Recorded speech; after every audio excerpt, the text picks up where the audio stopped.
I think a lot of organisations are really still struggling to kind of realise the promise of analytics, be that a function of having poor quality data or a lack of talent in the organisation to undertake the tasks that are required for analysis, or frankly a sort of an operating model which isn't fit for purpose. All these things are kind of holding organisations back.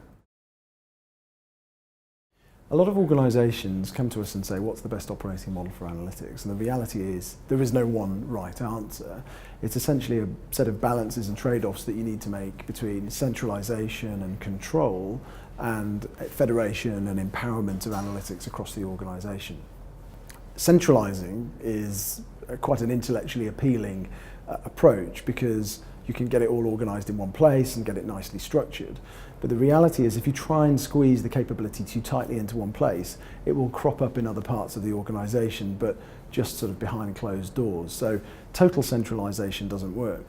And I'd kind of draw an analogy here, which is sort of almost a political one, which is you can't really have a country governed by total anarchy, and you can't have a totalitarian state. There are problems with both. So finding a midpoint between those two extremes is what organisations need to do.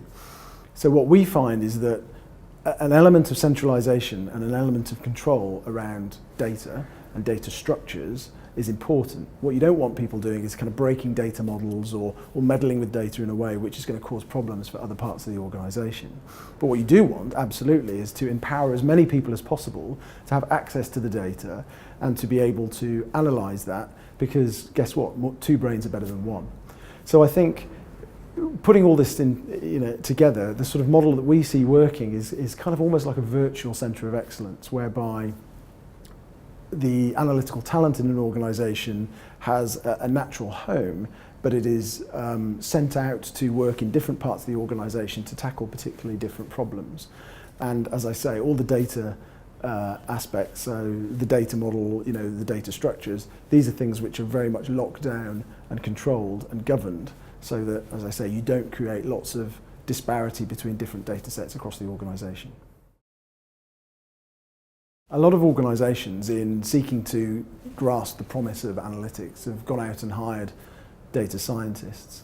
And that really isn't the answer in and of itself. If you haven't got the data set up in a way that is suitable for analysis, statistics PhD or not, somebody's always going to struggle to generate insight from that data.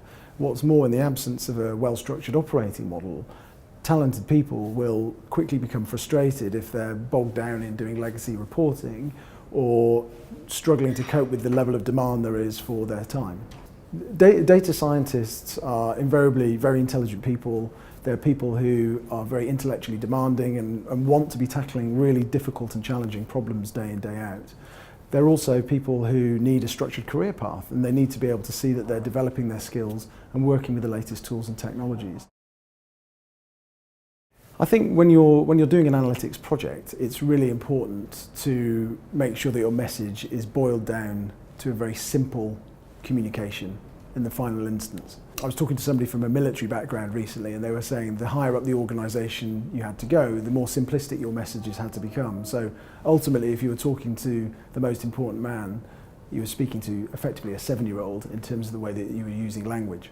Now, that idea, I think, is really important to remember. As you're presenting your analytical ideas, keep it really simple. Don't bluster with lots of information. Don't bluster with lots of data.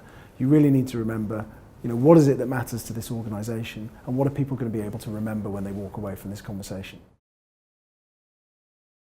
I think where some clients end up is that because it's so difficult to get hold of data science talent, and because technology is advancing so quickly, and frankly that creates a headache for them, that they consider using what we would call analytics as a service whereby we essentially take a little bit of their insight value chain, as you might call it, and run that for them on an ongoing basis. So we provide the analytical talent, we provide the analytical tools and technologies, and they provide the data, and we give them back the insights that they need to run their business.